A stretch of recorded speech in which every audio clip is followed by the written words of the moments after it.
On this episode, we discuss the raw deal that alcohol gets in Thailand.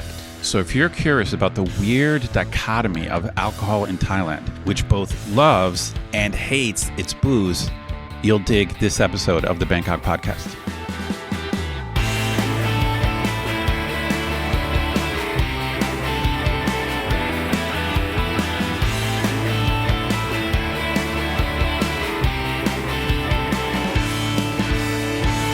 Sawadee krap, and welcome to the Bangkok podcast.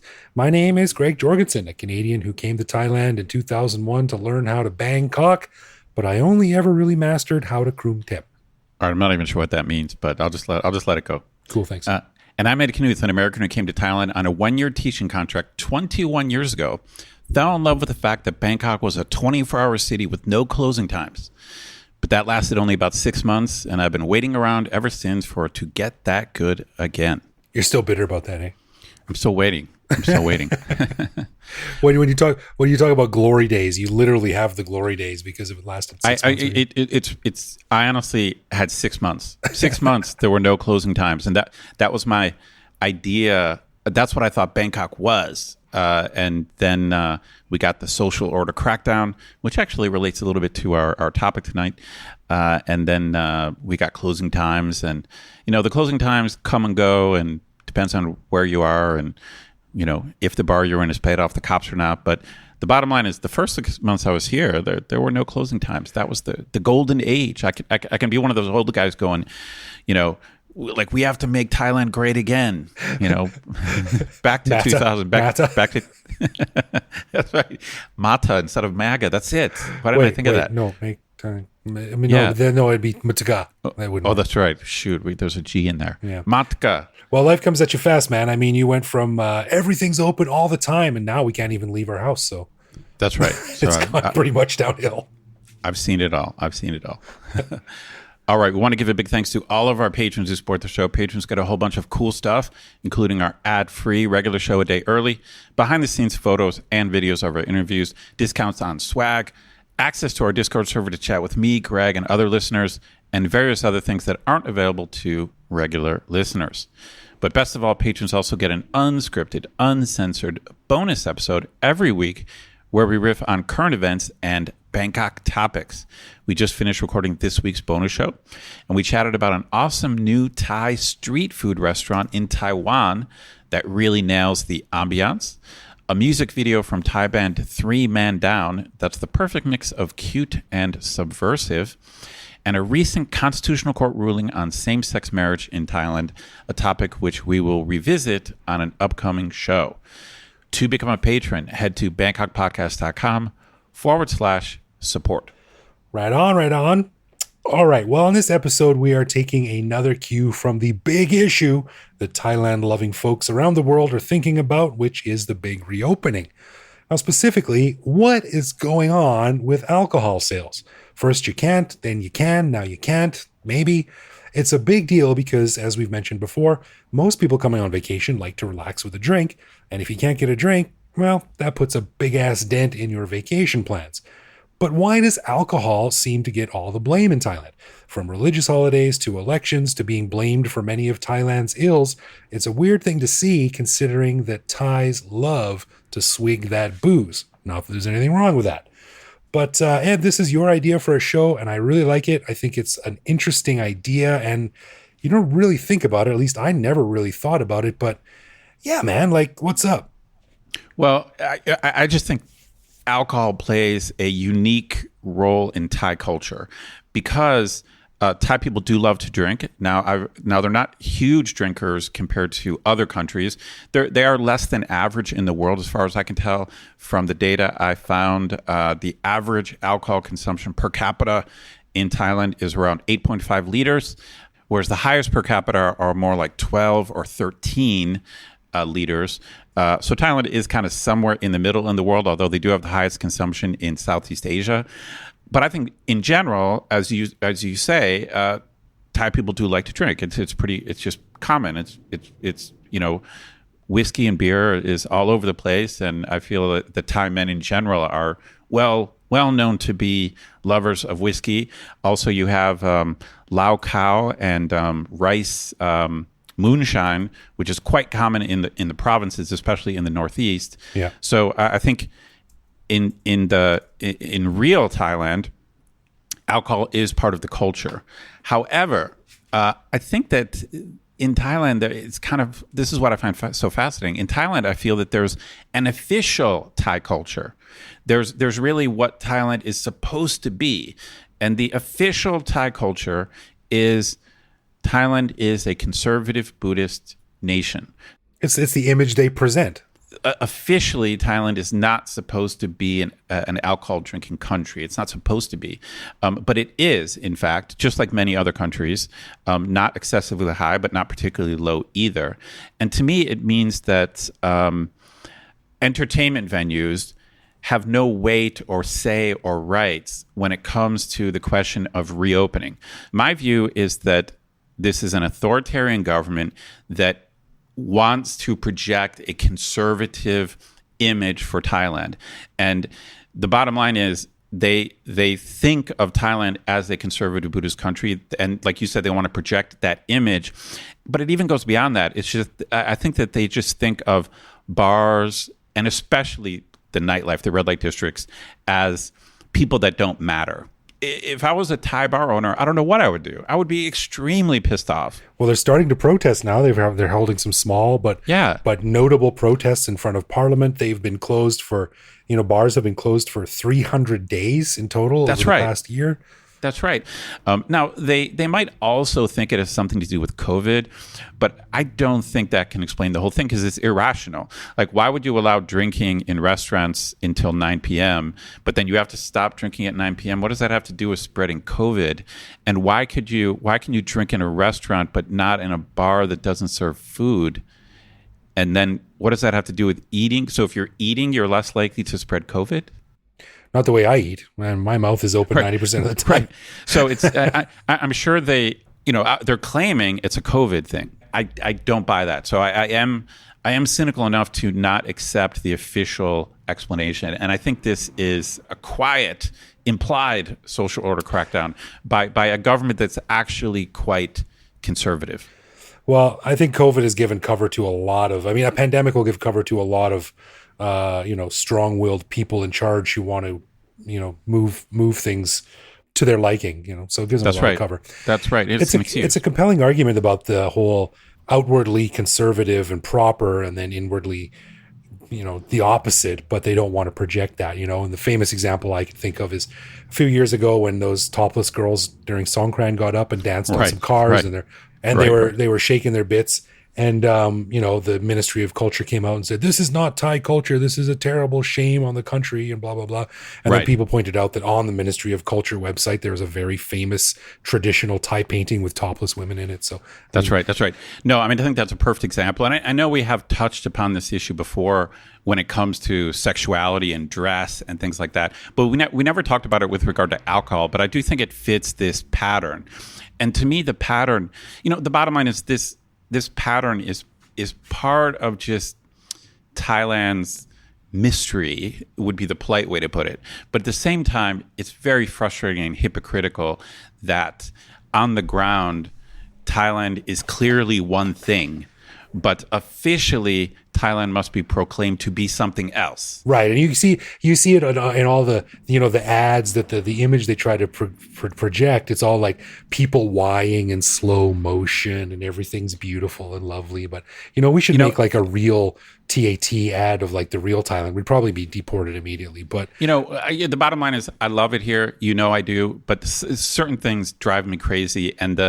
And for me, I don't know what it is. There's in one of my classes, I have to teach, Buddhism and Buddhism philosophy, and I have a great appreciation for the religion. I love Thai culture. I love Thai people, but I hate the Thai government's insistence on presenting the country as, in fact, a conservative Buddhist country. In fact, like gambling is extremely popular here. Alcohol consumption is high, not the highest in the world, but alcohol is quite popular here. And then, of course, we know prostitution, red light districts. So I want to call it hypocritical, but I feel like it's something beyond hypocrisy. It's beyond hypocrisy. I don't know what to call it. Well, it's funny the alcohol thing, because the first time I saw that was when I first came here, and there was a election, and back when they had those, and they said no alcohol because there's an election, and I was like, what do you mean? Like that makes no sense. And I was like, so I was trying to wrap my head around it, and I was like, so is it because that like they don't trust alcohol, or they don't trust Thai people to handle themselves? Like, who's the villain here? And then you move into a religious holiday, and religious holidays, you're not allowed to buy alcohol either. And like, why? I was wondering, is it because people are going to get wasted and go to the temple and do the three loops around the temple and stumble the whole way? Like, what's the reasoning behind it? I could never really get a solid answer after that. But over the years, it seems that one thing after another, alcohol is always like, ooh, you can't have that now. Ooh, you can't have that now. And it's always pointed at as sort of like this little boogeyman in Thai culture. Like, oh, it's the cause of all problems, the root of all evil. But I really wonder why, considering that Thais drink the most of any country in Southeast Asia, like you said, not to mention the outsized political and financial influence that these massive breweries have.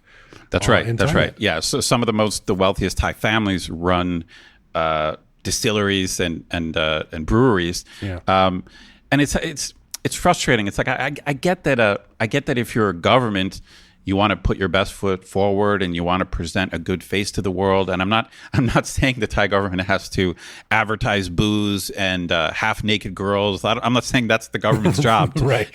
That is not the government's job. But what I am saying is they have a duty to treat all Thai people with respect and treat all Thai people as if they matter, including bar owners and people who are running legal entertainment establishments. Like if it's legal for there to be go-go bars, which apparently it is because they exist. If it's legal to have a bar and serve alcohol, if it's legal to have live music, then those people deserve to be treated with respect. If they've been closed for 300 days and they're just trying to make a buck and they're just trying to survive, they're just being brushed aside because they're associated with alcohol. And you have the perfect article that I know you've been waiting to mention, but I think you should bring it up because it was one of the reasons I wanted to talk about this tonight.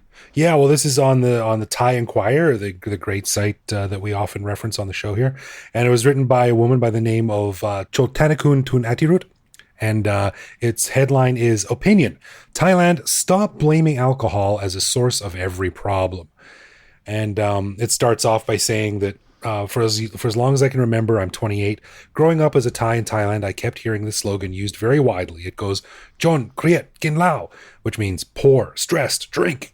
And that's from a very funny and popular commercial, which you may have seen, about a guy who's sitting on the floor and his family is cowering in the background, and he's going, "Jon Kriet Gin Lao," and then he stops drinking and he becomes a responsible member of society and improves his community and all this stuff.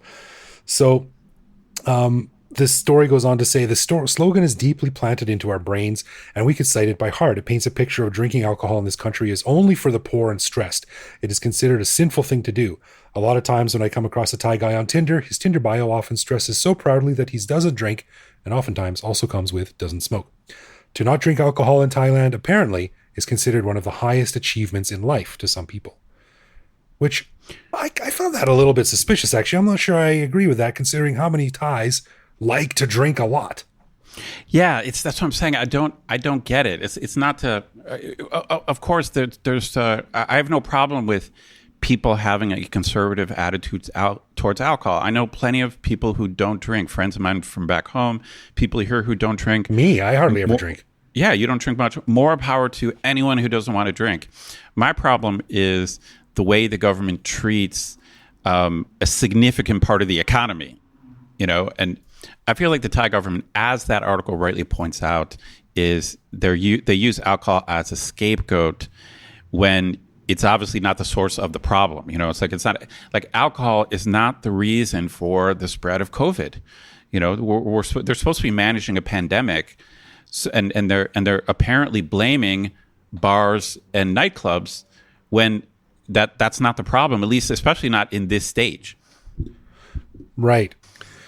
Well, I kind of get it, though. I mean, maybe they're trying to curb just the party lifestyle that comes with alcohol, right? Like the whole source of this current third outbreak that we're just hopefully getting over started at nightclubs, and nightclubs wouldn't really be nightclubs without booze. So maybe that's where they're coming from. Well, I think you're right that that's probably part of where they're coming from. But that was like a year ago. And the bottom line is there are other rules you could put in place in terms of, let's say, limiting the total number of people in the bar. The bottom line is, like I said, they've allowed restaurants to open and serve alcohol. And, I don't think that's like significantly less risky than opening a bar. I get it. Like if you're talking about a super crowded disco where everyone's hammered and jammed together, it's likely that would be more likely to spread COVID. But does that mean you have to shut all entertainment venues in the whole country for a year? That's pretty harsh, especially since the government has no measures in place to support nightlife venues. It's sort of like, that's right. You've got to close down. Good luck. That's right. No handouts or anything. Yeah, you're on your own. And there's plenty of conspiracy theories out there. Like the other conspiracy theory is that these big corporations, they want these businesses to go out of business so they can buy them up. That's another conspiracy theory I've heard. Yeah. But I really think, my best explanation is that this is just like an authoritarian conservative thing, that the government looks at the entertainment industry as low. They look at it as low and sinful. And they want to, and like I said, like that article points out, it's a scapegoat for everything that's wrong with Thailand, when it might have played a role in part of the spread of COVID at some point. It might have, right? But it doesn't make sense to treat restaurants and bars as two totally different things. Just say there's a maximum capacity to a certain number of people, and then you have to have like airflow or windows open or whatever's the best, way to reduce the risk of COVID. But let people make a living. But I also think this ties into one of the things that we've talked about on the podcast before, which is Thailand's culture has a real lack of accountability and responsibility to a lot of things. And it's very common here, in my opinion, to just say, oh, that's not my fault. I didn't do that. That's alcohol's problem. Nothing to do with me.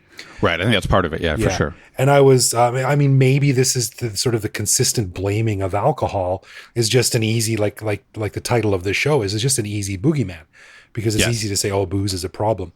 So I was doing some research for the show, and I found a research paper from 2018 titled "A Qualitative Exploration of Thai Alcohol Policy and Regulating Availability and Access."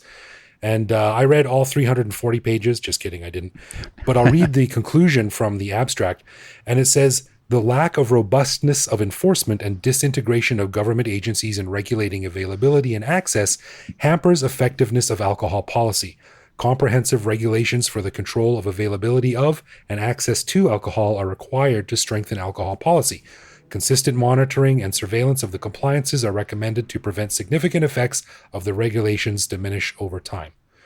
So basically it's saying, you're the government, you're in control of these things, we have laws in place, do your job and keep a lid on it. Right. Well, there's certainly enforcement problems. There's no doubt about that. The bottom line is we know now there are underground places who are trying to serve, right? And so in order to stop that, the police have to go around and they have to make sure places are not selling illegally, right? So they have to do that, right? To enforce the law. I'm a rule of law guy. But why not just make the rule you can only have, 10 people in 5 square meters, make that the rule. And then you'd have to walk around and make sure people were enforcing that. Like no matter what the law is, you got to make sure people are following it. The bottom line is people are evading the closure now. And they have to enforce it. Like a lot of times enforcement is just super lax here. Yeah. Lack of enforcement is a real big problem here. Right.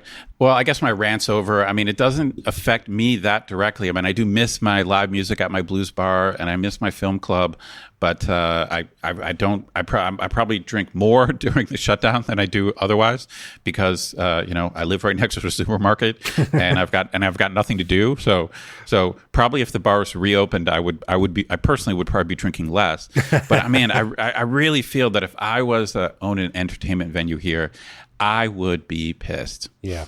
I really also think part of the problem is just the casualness with which drinking is accepted here. And I think me certainly, and I've heard stories from you, and I imagine a lot of people here have, in the past I've been out with people, and I'm always alarmed at how lackadaisical a lot of Thais are to drunk driving, drinking and driving. For sure. I've turned down many rides from people. Oh, don't worry about it. I'm fine. I'll drive you home. And I'm like, nah, it's not cool. Right. I mean, in Canada, like you're a pariah if you get caught drinking and driving. Like that's a serious social faux pas. For sure. That is not very easily forgiven. But here, like, it's not a big deal. And I've read stats. I can't recall them right now, obviously, but that a lot of the traffic fatalities and road infractions and things like that are alcohol related. And I think education also plays a part in it too. Education, enforcement. I mean, it's all just one big confusing ball of issues, but you can't just say alcohol is the problem. Right. I mean, it sounds like what you're saying is that, the bottom line is certain problems are caused by alcohol, and that's what they should focus on. Yeah. So obviously, drunk driving leading to death, that's what you should be focusing on. Like that is a targeted thing, and that should be enforced, and people should not be able to get away with it. But, keeping these bars closed for a full year, allegedly to stop COVID, when you're allowing all these other businesses to open and malls to be open, it just doesn't make any sense. Yeah. Well, it's an interesting issue. It's ongoing. Everyone should drink responsibly. And I think it's only right that we close this section of the podcast with a quote from the great Homer Simpson. To alcohol, the cause of and solution to all of life's problems. Agreed. All right, let's get into some love, loathe, or live with, where one of us picks a particular aspect of living in Bangkok, which we then discuss and decide if it's something we love about living here, loathe about living here, or have come to accept as something that we just have to learn to live with no matter how we feel about it. And last time, Ed asked me about the super funny topic of euthanizing animals. So this week, I'm going to keep it light. Now, keeping with our topic of alcohol this week, Ed, what's your opinion on when you go out for dinner with friends, in the before times and hopefully in the later times, and you're sitting at a Thai restaurant or something, and they have that little, I don't know what it is, that little table next to your main table where they put your drinks on. Oh, right, sure. You finish your drink, and before you even put the cup down, the girl is there to refill it. Another one. Thank you. Oh, yeah, sure. Cup. Yeah, sure. And then you drink that one, and boom, another one. And then boom, another one. And before you know it, you've drank, in my case, because I don't drink a lot of alcohol, I'm diabetic because I've had 3 liters of cola. Right. It's easy to lose track of how much you're drinking when you never have to worry about filling your own glass. What do you think of this? That's right. No, that is a very apt description of what happens. And it's funny because on the one hand, you could say this is very good service. They're keeping an eye on you. And then when your drink goes down, they refill it. And so it is kind of nice and supportive, and they're being attentive. But you're right. It's like there is a tendency for them to be overzealous and just fill your drink up too fast. The other twist to this thing is that sometimes, if you're not careful, they'll just, like, for example, this has happened to me where, I've got a beer and they keep filling it up. And then when that beer's over, they just replace it with another beer. They don't actually ask you like, oh, do you want another one? Because you keep drinking. So when they see that you're drinking, they assume that means you want another one. So then you find out that you've bought 3 bottles of beer when you actually only ordered 1. Right. And you might not even notice until you stand up to go to the bathroom and then fall over. And you're like, holy shit. No, I've even seen them do this with things just like water, which is not a big deal. But you order a bottle of water and then you find out that there's 2 on the bill because they just kept filling it up. Right. So the bottom line is, I think it is kind of nice that they're being attentive and they do just kind of rush over and fill it up, but it's mildly annoying, I would say. So I'm gonna go with live with. I can't really say loathe, but it definitely can be excessive. Yeah, I think so too. I think it's one of those things that this is the literal definition of learning to live with something, because you just have to, I think everyone gets dinged for the first few times, and then you just have to learn to monitor it and be aware of what's happening. Yeah, it's kind of like over service is like the best way to describe it. Yeah. It's over service where you just want to tell them to slow down. That's a good use of the Thai expression cha cha. Like maybe just like give the waitress a wave and be like cha cha cha, slow down a little bit. You don't have to refill it every 30 seconds. It's the social equivalent of the overzealous salute from a security guard, which we talked about in a previous episode. Like chill right, out, that's right. it's okay. I appreciate the effort, but calm down. That's right. All right. Hey, we ask our listeners to send us a voicemail on the Line app if you have something to say. And this week we heard a very funny story from Sam, which is just chef's kiss, beautifully Thai. I live in Klong Toi on the north side of Rama 4. And in my soy, there is a magnificent old auntie. And when the current COVID surge began, she disappeared behind the grating of her shop house, and I didn't see her for months. I did manage to see her daughter, who was coming in to take care of her, when her daughter would take the garbage out to the main road, and I managed to communicate that I wanted to know if May was all right, and she conveyed that she was. So that was good. Well, a couple of days ago, the auntie appeared and began to hose down the front stoop of her shop house, apparently because nobody could do it as well as she could. So auntie feels that it's safe to come out, and we communicated that she had 2 jabs, as I also had 2 jabs. So if that's indicative of how the great mass of the Thai population feels, then the current wave is over, which is all to the good. The other sign that I'm seeing that things are improving is that there aren't nearly as many sounds of ambulances passing by as there were. So hopefully we'll get lucky and we'll be continue to be in good shape. Thanks for the opportunity to share. Oh, that's a cute story. I like that. Yeah, it's funny. I mean, you have all your highly paid doctors and scientists up there at the ministry, but you can't beat the logic of the old auntie at the end of the soy. For sure. Thanks, Sam. All right. A final thanks to all of our patrons who support the show. Patrons get a ton of cool perks and the warm, fuzzy feeling knowing that they're helping support the show. Find out more by clicking support on our website. And connect with us online. We're Bangkok Podcasts on social media, bangkokpodcast.com on the web, or simply bangkokpodcast@gmail.com. We love hearing from our listeners and always reply to our messages. True that. You can also listen to each episode on YouTube. Send us a voicemail online. As I said, we'll feature that on the show, or even reach out to me directly on Twitter, where I am BKK Greg. Thanks for listening, everyone. Take care of yourself, take care of your friends, and we'll see you back here next week. For sure.